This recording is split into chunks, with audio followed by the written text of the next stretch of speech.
So the first step of the three that I already indicated in the description is that you need to believe that you are capable of the success that you are wishing for. And this sounds really trivial. It sounds like a stupid thing to be discussing, but it's very, very important. I have experience with hundreds of adult students that I have taught or talked to, and very many of these students, and especially ladies, but everybody really don't believe that they can actually reach that goal. They sit in class, they try to do their homework, they fulfill the tasks that the teacher gives them, but they feel they are falling short in a way of the standard that they think the teacher would like to see, or that they see some of their classmates are maintaining, and they feel like, I am too old for this. And we know that learning languages is harder when you get older. I don't necessarily agree with this. I have seen evidence to the contrary. But yeah, maybe learning in general, because of our mindset and because of our capacity as well, might be easier when we are younger, but I don't think there is anything specific that would close in your head. I really have seen a lot of evidence to the contrary. But we have, when we are young and we are students, we study. That's what we do. Maybe we have a part-time job where we don't have to think too much, right? When we get into our 30s and our 40s, we have a job to maintain. We have mortgage to pay. We have kids to attend to. We really have very, very many other things on our plate. So I think that's more often what's happening. It's not just like, I'm old and therefore I cannot learn, right? But so many people tell me that this is giving your power away, and this is not believing that you are capable of success. And it's very difficult to achieve success if you don't believe that you can succeed. It's almost impossible to succeed against your own belief, against yourself, I should say, right? So this is very important. Another limiting belief like this, so I am too old. Another one is, I do not have talent for languages. This is a big one. So many people tell me that I'm not good with languages. And this typically refers to some kind of history with trying to learn a language and not succeeding. But this is a limiting belief as well.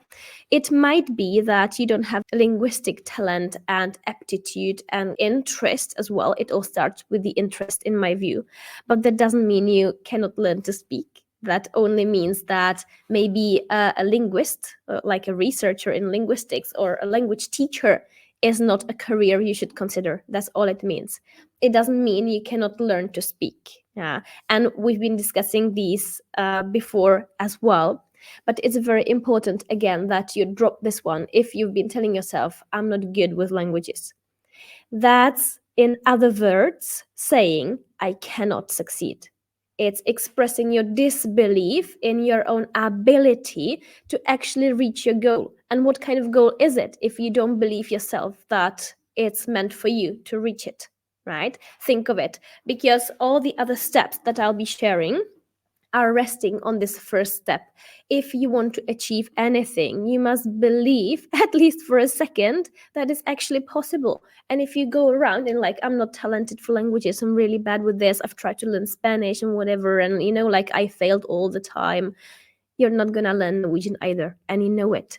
And in your world, this might be another piece of evidence that this is not possible, but that's not what it is. This is your limiting belief, right? This is equating a linguistic career with being able to speak properly. And these are two very different things. So I'm here to tell you that you are able to learn to speak Norwegian properly and effortlessly, and to be confident, to slip into conversations just like that. It's possible for you. You just need to be learning from a different standpoint, from a confident standpoint, in terms of being the one who makes decisions in your learning process. And we'll be talking more about that later. And you enter this kind of learning by first believing that it's possible. Yeah, you can speak Norwegian naturally and fluently and without looking for words all the time. It is possible for everybody because you speak your first language just fine. But if I asked you to analyze the grammar of your first language, even if I explained it to you might not be able to follow. And that's just fine because you don't need that for speaking, right? So this is a big, big limiting belief that very many people tell me, I don't have the talent, so this is not for me. It is for you. You don't need the linguistic talent to speak. Yeah. But there are many other limiting beliefs like that. And what all of them are saying is, I am not capable of this. Yes, you are. So you just need to stop telling yourself these things. And I said just, it's not just that ikke bare, right? It's not so easy to just stop, but is the first step to take to really to believe, start to believe for just a second that success is possible for you because it is. So that's the first step. To make this a little easier for you to conceptualize, I want to tell you a story about myself to share a little bit because I'm the one who's always been good with languages. So I haven't had this particular limiting belief that I cannot learn to speak a language. I always saw it as a matter of time. I'll be doing these things that make sense. And I even have this linguistic grammar talent that the vast majority of people don't have. I actually have it, and I have a lot of interest in linguistics. There are stories about me how I was like playing with the words in my own language when I was like 2 years old, right? So there is something. It's not like we are born on the same level in all things. We aren't. But to learn to just speak, you don't need this. Yeah, I chose to become a linguist because I've always loved this. So I haven't had this problem, but I know very well what this is about because I have other areas of my life. And I tell myself a lot of limiting stories like this. Yeah, you might be telling yourself that you are too old or that the grammar is so overwhelming that you can never speak, or you can be telling yourself that you don't have this talent for languages. That's okay. I've never done that in languages, but you have noticed that I also offer paid courses, right? And that means that I actually run a small business. And this is a big limiting belief of mine. I want to tell you about it because I want to show you a different angle on why this is a limiting belief, because you have this with languages and you feel like this is true, this is actually true. It isn't, because you just think so because you're deep in it, right? This is very personal to you. But let's look at my example with running a small business, and you might see it from the outside, and it's the same thing. It's the very same thing. So I've been teaching for language schools, for institutions for a very long time. Over 13 years, I've been teaching languages to adults. And I've always had a little bit of a problem with like all my workplaces. I'll be like, oh, this course structure isn't really what it should be. There is really not enough space to answer the students' questions and whatever. And my partner has been telling me, like, you should open a language school. And I was like, no. I'm a good teacher. I'm terrible with like business or whatever. Like, I can't do that. And he was like, oh, well, then maybe you should stop complaining. And I was like, oh, heck, he's right? So what I did was I tried to stop complaining, but I couldn't. I was still complaining about like the limitations of the setups, and somebody else was deciding for me when to work, which textbook to use, that I have to use a textbook, whatever. I felt a little resentful, and I thought that was difficult, and I was frustrated because of the students, because every time you choose a group course with the classic structure, it's going to have limitations. Basically every group course has its limitations, but with the classroom structure, the traditional thing, it has quite many limitations, and it can vary a lot. You can gain so much from the course, and it can be something that actually puts you down and works the opposite than it should. And I have done a live stream on how to choose the right course and also how to make the best use, how to be your own boss in your Norwegian course, how to make the best use of the course you already have. So let's leave those aside. But the thing is, I was still complaining and unhappy. But I didn't believe that I actually could have a thing on my own. I've always used to have private students one on one, but that's a little different from running courses, isn't it? And I always thought to myself, like, no, I'm good with languages. I'm bad with planning or putting people together in a group or the administration or whatever. I can't do it. That's what I was telling myself. And then at a certain point, I was like, no, I am going to do this. I'm going to teach courses on my own. And it actually took me a year of trying and doing things and actually teaching group courses, because I did put together a group and I did teach a course and the students liked it and everything. But it took me a year to actually start believing that I was running an actual business. And that's peculiar because I was already running it, but I didn't take it seriously at all. Yeah, I wouldn't set aside enough time to actually do the things I needed because I was second guessing this idea because I didn't believe in it. And I was thinking, like, I don't know how to do this. And I felt like, yeah, that was it. I just don't know how to do it because I'm not good with it. So this story you're telling yourself is so powerful because it prevents you from taking the right action. And then when I actually started to take this idea a little seriously, I joined a group course and I learned how to actually make these courses, how to let people know that you have a course and all these things, like some marketing basics or whatever. Still no star at it, but at least I know a little bit of what I'm doing so that I can tell people that I have a thing that I think is really great, right? And then it took me another year to get like super serious and I really want it, right? And we are talking years here because my whole life before I was telling myself I'm good with languages, I'm bad with things like organization, running things, marketing was a bad word for me. I didn't know what it was even, right? So it took me a year to join the first course that actually showed me how to do these things. And then it took me another year to become dead serious about it and actually to hire a coach. So I actually hired a coach, right, to help me get through the things that I'm stuck with. Because I identified things I'm stuck with, and I stopped telling myself the story of I can't do this because I'm not good at it.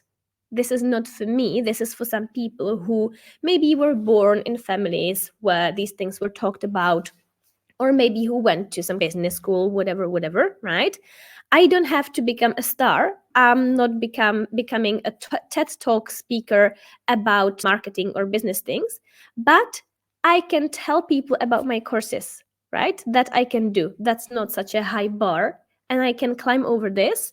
If I take it seriously, I see my limitations, but I don't see them as something that's there forever. I can be like, okay, this is something that's a hurdle I can't seem to be able to climb over. And that's why I'm going to hire a coach to help me, right? And it's as simple as that. I'm making quotation marks if you're just listening to me. It's simple, it's not easy. We all know this. But maybe you are good with marketing. Maybe that's your job. And these struggles of mine of like I'm not good with it, I don't even know what it is, but I'm not good at it, and I cannot solve that because I'm not good at it. You see the circularity of that argument, but that's what's happening in my students' heads with Norwegian. They say no, like I don't have the talent, so for me it's harder than for other people, whatever. It might be a little harder for you than for other people to understand the grammar maybe, but there are ways around it, right? Me, for example, I'm a terrible planner. Planning overwhelms me. I can't plan properly. You see that I send out the invitations notoriously late or just after the live stream has already happened. This is something I struggle a lot with. But that's why I need that coach to show me the right tools and to teach me how to work with them. And then I can continue and do it on my own. But if I just sit on my own, I'm like, I'm gonna plan this thing, then the end result is I'm gonna procrastinate for 2 weeks, and then I will feel stupid, and I will reinforce myself in the idea that I cannot do it. So I hope you see where I'm heading with this and how this relates to Norwegian. I don't have this with languages, because if you show me a new language and I'm motivated enough to learn it, I'm just like, let's have a look at it. I'll do this. I make the plan in my head for learning the language immediately. This is no problem for me, because I've always believed that this is possible. And I've always been good even at the things that you don't have to study to learn to speak, like grammar. I understand grammar very intuitively, so that's an advantage, because I've been through the same school system as most of us, and this grammar studies that we were doing that actually do not lead to speaking at all, I liked it. So that was an advantage, that it didn't put me off. It put most people off, not me, because I liked it. But it's irrelevant. You don't need that. Yeah. And the same with me and with running my small business. I don't have to be the marketing star of the year to actually offer people a course and fill it with students who want to learn with me. I don't need to be super great. I don't need to teach other people how to do it. I don't need to know all the small particulars and all these things. I don't need to get 100 people for the course, right? I want maybe to offer 10 places. So I just need to know some basics. And that's something I can do if I make a plan and if I learn how to do these things that I struggle with. And the same goes for you. You don't need to become a linguist. You don't need to become a grammar nerd or something like that. You don't need to become a Norwegian teacher. You just want to speak effortlessly and fluently and in a confident way, and don't get anxious around it. You just need the speaking to stop being your goal. You need it to become your tool. And that's what you can do, right? If you do it in the right way. Let's now go to the second step. This was the first step. The first step is to believe that it's possible for you. And I hope I helped you get there a little bit. This is a long process, of course, so you will get there eventually.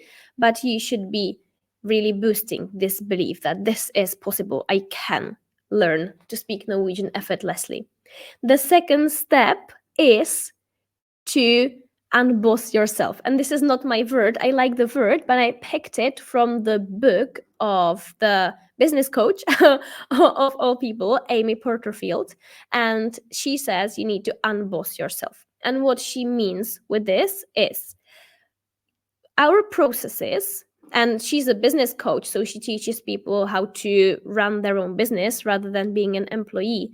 But how I see this unbossing process, as she calls it, in learning languages, is that when you go to courses and when you sit at school, your learning is composed of completing tasks. And very often, and this is really bad, but very often, especially at school, we are led to not question these tasks. And when you ask your teacher, like, why are we doing this? Sorry, like, unnskyld, why are we doing this? Then you would be called cheeky as a kid or something like that, right? And even in language courses for adults, I know that many teachers don't like the question, like, why are we doing this? This sounds to many teachers as something confrontational, that's actually questioning, like, isn't this a piece of BS, right? And maybe it is. Sometimes it is. And sometimes half the class don't need that. And half the class maybe do, but maybe in another way. But a good teacher or a good coach should be able to confidently answer that question. Like, if you ask, why are we doing it? Your teacher should be able to tell you, this is why we are doing it. This is the rationale behind it, the pedagogical rationale or the language learning rationale. They should be able to tell you. And if they are not, if they get irritated by the question, that's a bad sign. You should maybe get another teacher.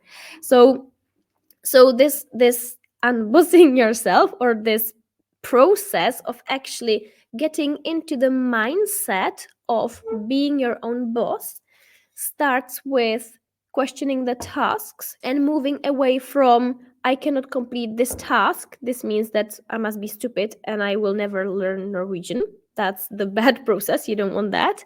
And moving towards, okay, this task isn't really working for me. Why isn't it working for me? What can I do so that I make this thing make more sense in my situation? All these grammar exercises are making me miserable. I see they are not contributing to better speaking. Okay, maybe I drop them for now and I focus on something else, right? So it's very, very important to think in that way. Not just like, oh, this is difficult, therefore I'm not doing it. I'm not saying that. I'm all for a challenge. And if you see that something is good for you, that it helps you, just don't feel like doing it, maybe sometimes we need to push ourselves a little bit. But if pushing yourself into things you actually hate and you see they're not helping you, if pushing yourself constantly into things is your default in language learning, then you're not going to succeed. Because also there's this thing called the affective filter. And if you hate things and if the things you're doing are putting you down, then you are preventing yourself from learning, actually. So you really don't want that. Uh, One thing that's the next step within this second step, when you start evaluating these tasks you're getting or you're choosing to complete, the natural next step is to actually design your own tasks, isn't it? So when your teacher tells you do exercise 1 through 10, and you feel like you lost your concentration in the second exercise already, maybe you want to drop these exercises and you want to design another task for yourself that will do a similar job for you. So maybe these exercises are in the workbook and it's really boring, it's all the same. Maybe you want to Google similar exercises online that are self correcting and that you can do, and then you see the correction and you can do it multiple times, and through doing the exercise you figure out the rules in a much more reliable way than you would reading the grammar box that sounds like gibberish to you, right? You don't have to be sitting and getting through the box first just because it's above the exercises in your workbook. You can do the exercises first and you don't have to do them in the workbook. Yeah, that's just an example. You could do many other things. But the point is, we need to get familiar with this idea that which tasks you do and what you do in total, how you compose your learning process, is your job. It's not your teacher's job. Your teacher is there to show you a way that they think is the best, but maybe they're just showing you the way that they've been through and it worked for them. But maybe they are a grammar nerd like me. And maybe they didn't get to the realization that not everybody is a grammar nerd.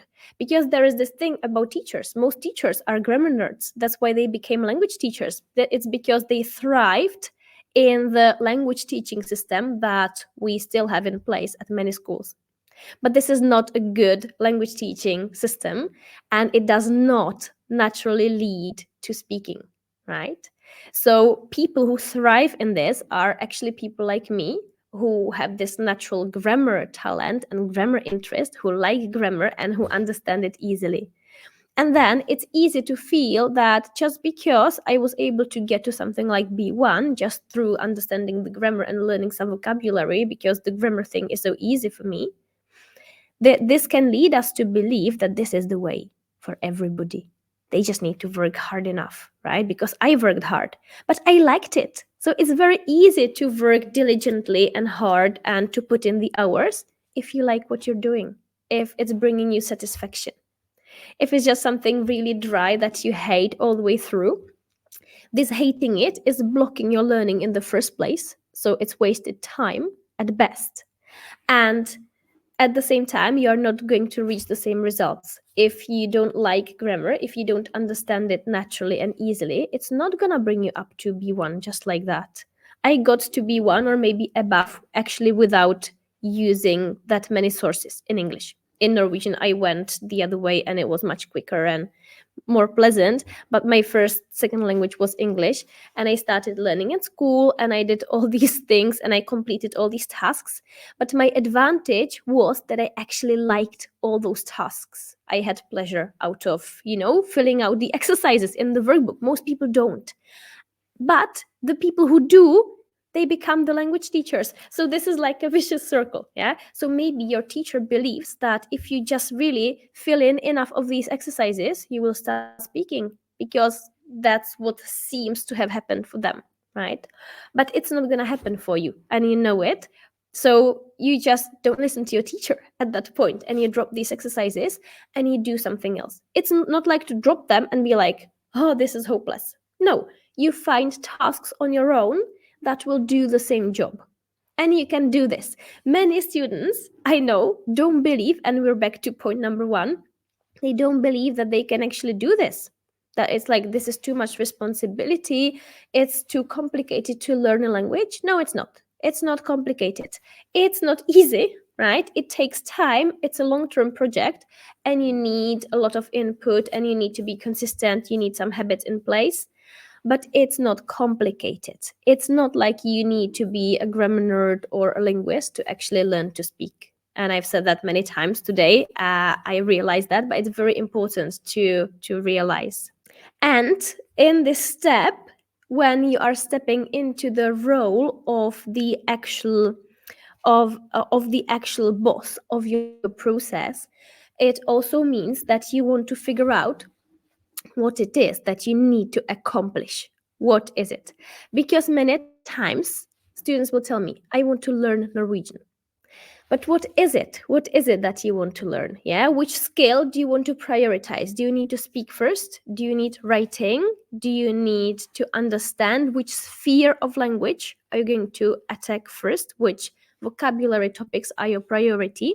Many students have this attitude of sitting back and being like, teacher, teach me. But this doesn't work.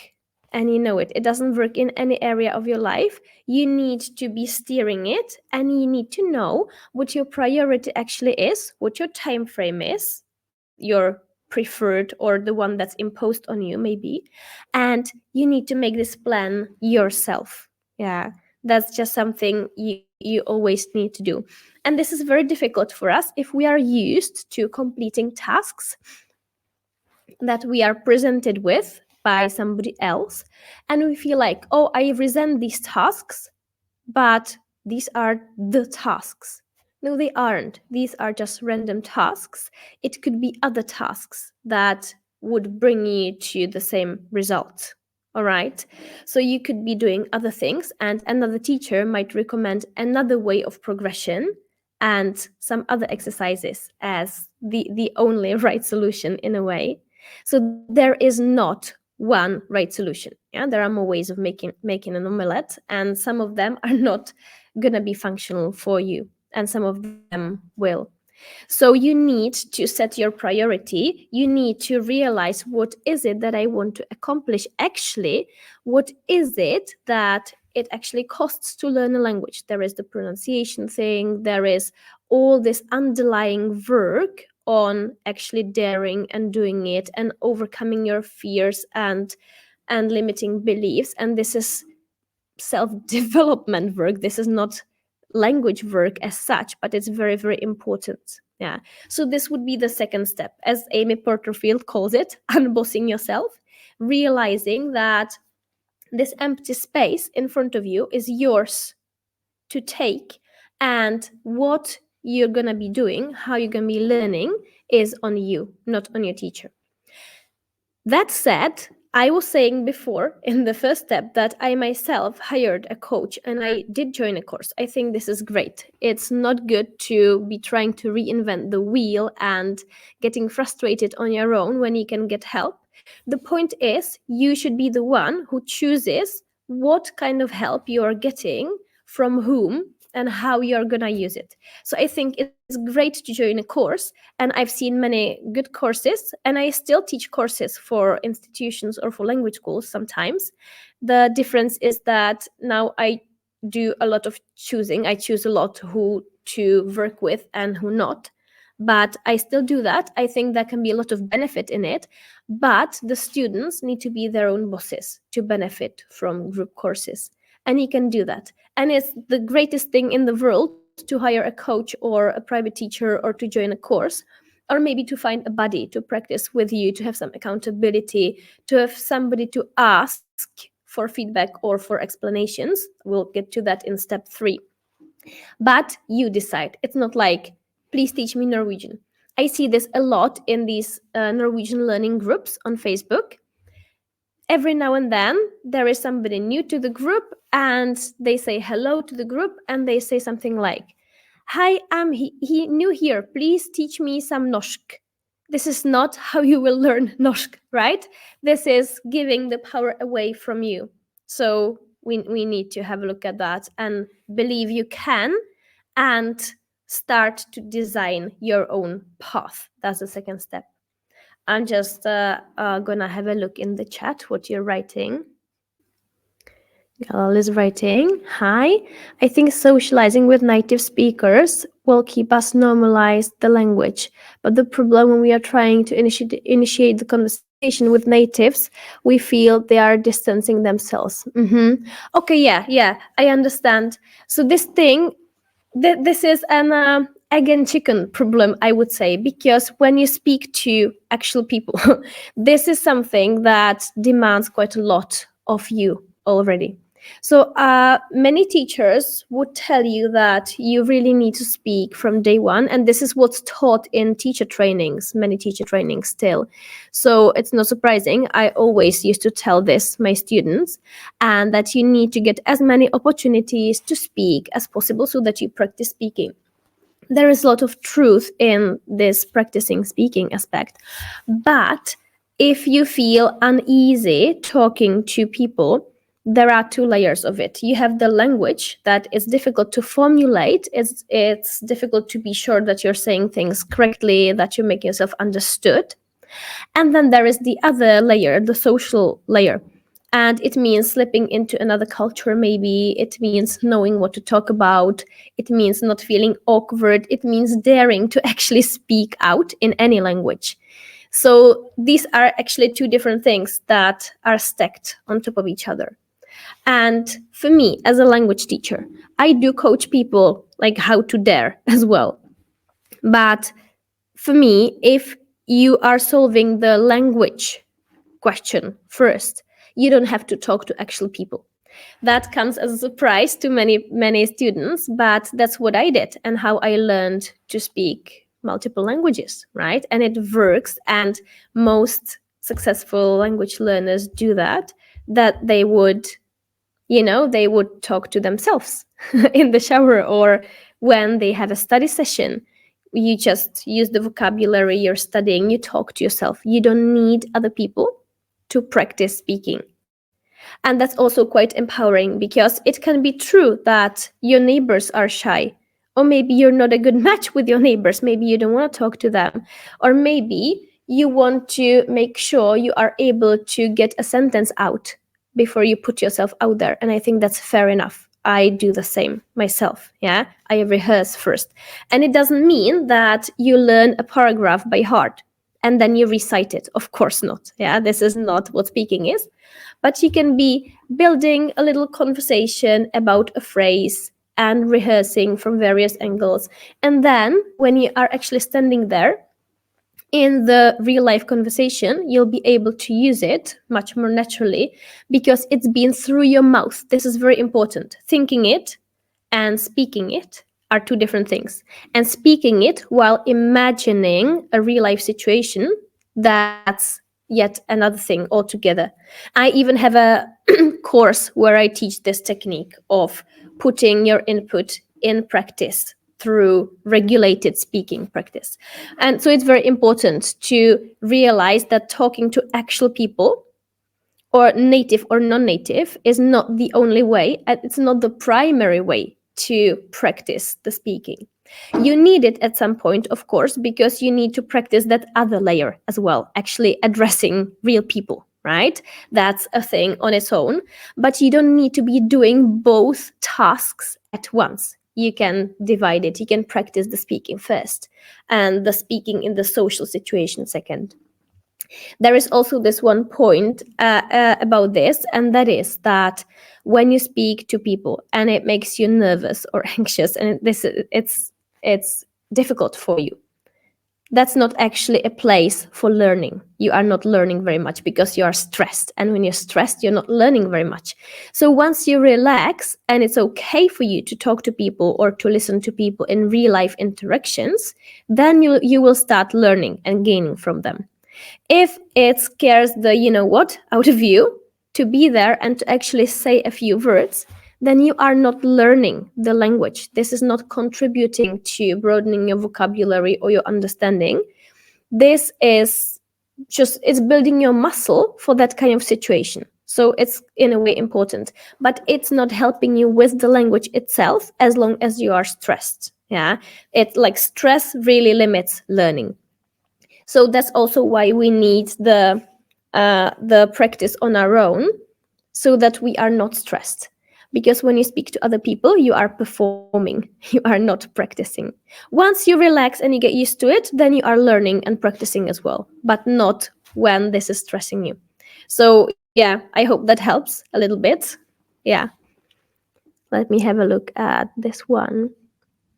William says, I disagree. Most teachers are not grammar nerds when they teach as a second language. They just know the language better than their target audience. Oh, it really, really depends on where you study. Really, really depends. Most teachers that were teaching at my schools were people who understood grammar easily. And most teachers I had were people who believed that you can learn a language through understanding the grammar and learning the vocabulary. That's how all the language courses I have attended at school, or also courses at language schools, anything I've ever attended as a student was built around that assumption. And also the teacher trainings that I've been through, basically all of them also had this inbuilt assumption that if you understand the grammar and you learn vocabulary, you put it together, then you will learn the language and you will speak. So yeah, if you have a teacher who is actually more of a mentor, like a more advanced student who knows how they learned it and they can coach you and show you how they did it, then it's not going to be like that. And also, if you take, yes, maybe we should make this distinction. I talked about this some time ago, that there is a difference on average between a non-native teacher and a native teacher of that language. And many teachers who are native speakers don't actually understand the grammar at all. So that's like the other extreme. So that could be what you are referring to as well, I think. That many a times the teacher who is a native speaker teacher basically only knows about the grammar what the textbook says about it, and they don't really know that much of how that grammar, that model that you have in the textbook relates to the full picture of the language in its natural environment, because it's really, really hard to think in that way about your own language. They haven't taken the grammar and tried to use it and then run into trouble because it was insufficient, or they didn't know how to actually interpret the rules in the real life. Yeah. So this is something that happens a lot with native speaker teachers, that they are not grammar nerds, that because they don't even understand the grammar fully, because it's their own language and it's really, really hard to, yeah, it's almost impossible. I know it because I tried to be a Czech teacher for a short period of time, and it's almost impossible to put yourself in the shoes of somebody learning the language more from the outside, because you've never been there. You've spoken that language since childhood and you're not used to thinking about it in that way. So I would say that the majority of non-native speaker teachers are grammar nerds because they liked the language teaching at school, they thrived in it, they understood it, they were successful in terms of the classes that they were attending, and that's what led them to to consider that as a career. Yeah, that's what I'm saying. You're right that with native speaker teachers, this doesn't need to be true that they are grammar nerds. On the other hand, most native speaker teachers that I have seen at work, right, my colleagues or the teachers I had when I was a student, even though they didn't actually understand the grammar properly, they still had this underlying assumption that through understanding the grammar, you will learn the language. And I think that understanding grammar does help adult students to learn more efficiently, but it's not like it's enough. It's not the most important thing. But yeah. All right, now we're ready for step number 3 in becoming your own boss and making this the most successful year of your Norwegian learning. And the third step is make a plan. And you see that this is building on each other. The first step, you need to believe that you are actually capable of success, which you are. The second step is you need to figure out what this means in practice, because you are now the judge of the tasks that you choose to do. You are the one who's deciding which way you're going to proceed and what's good for you, what isn't, right? And the third step is to make an actual plan. And there are 3 things that you need to cover in your plan, 3 things that you need in order to learn a language. Number 1 is the right mindset, as I was talking about. That's the first step. If you don't have it, then you're actively preventing yourself from actually getting anywhere. So this is very important. You connected with this are the right conditions. So when learning, you mustn't be stressed. You shouldn't be resentful of the thing you're doing. You shouldn't be bored. All these things activate the affective filter and they block you from actually learning, or they make it more inefficient, more difficult. Yeah. So you need to get your mindset and your conditions right. That's one thing that you need to learn. The second thing that you need to learn a language is input.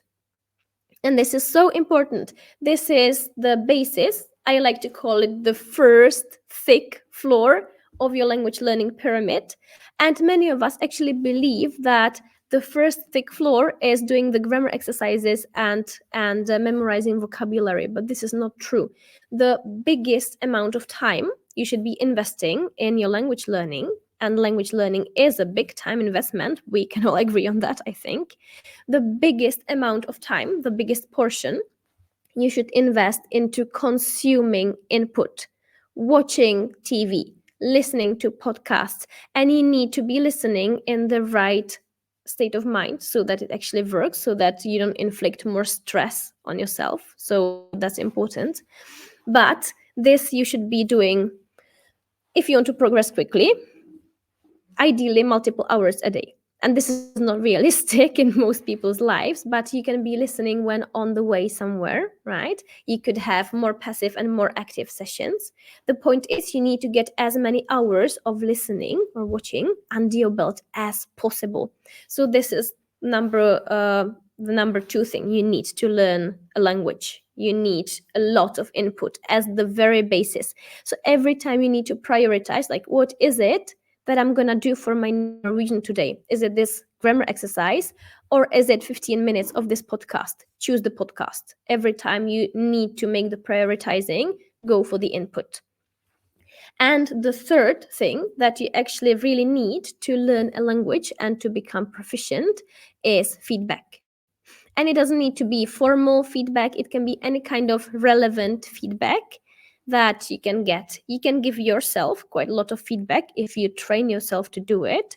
And you're gonna need feedback from others at some point. And very good if that can be a teacher or a coach who actually can answer your questions properly.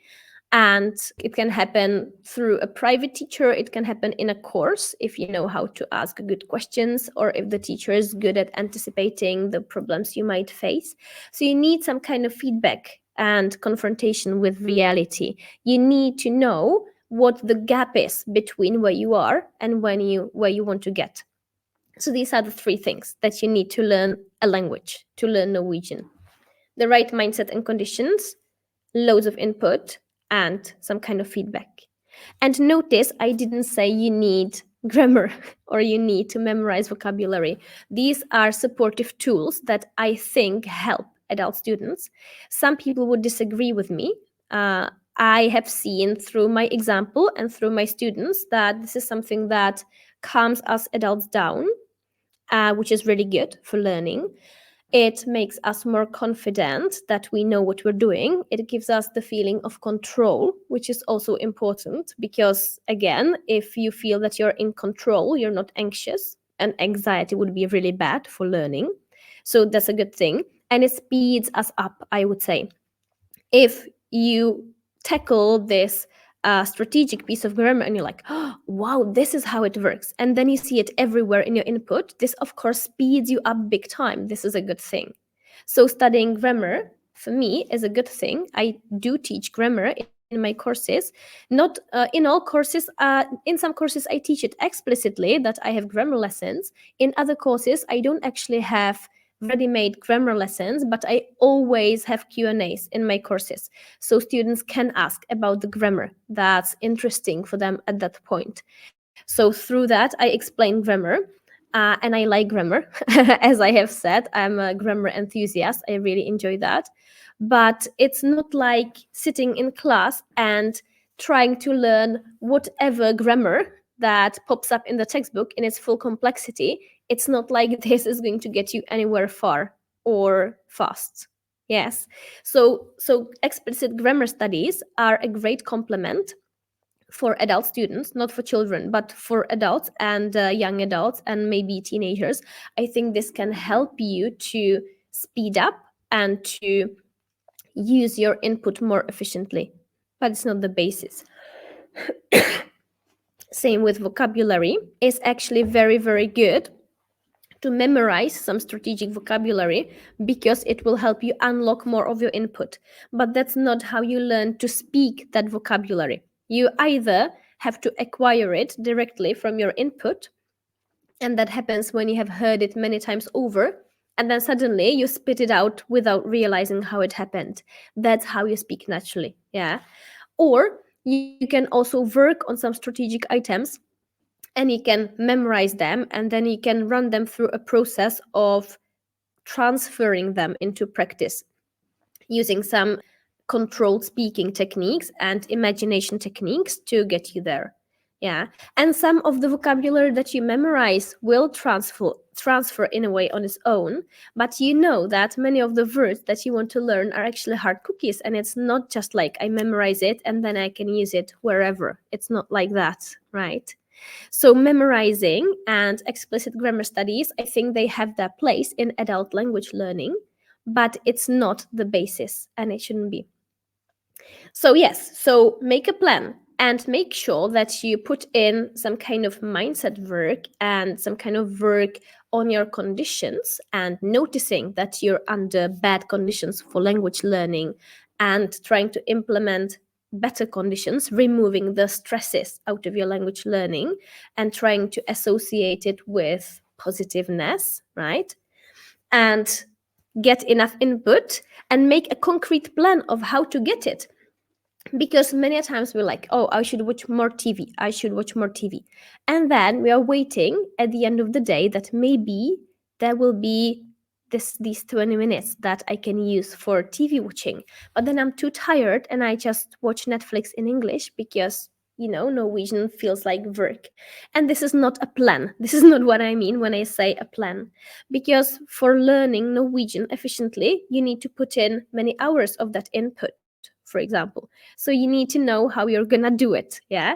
So it's very good if you think of this as building habits, because we need to learn new habits so that we can proceed with our plan. So you need to maybe put it on your calendar, TV watching, because if you have your Norwegian homework to do, you would feel that this is a task that you have to do. It has a deadline and whatever. But the TV watching is more important than your homework in your workbook.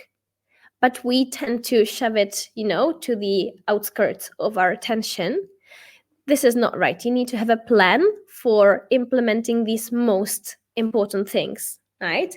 So think of it as habit building. Put this on your calendar and figure out in very practical terms, what is it that I'm going to be doing? If it's a podcast, then you should bookmark it, you should follow it, you should download some episodes in your mobile so that you have them when you have to go and walk your dog.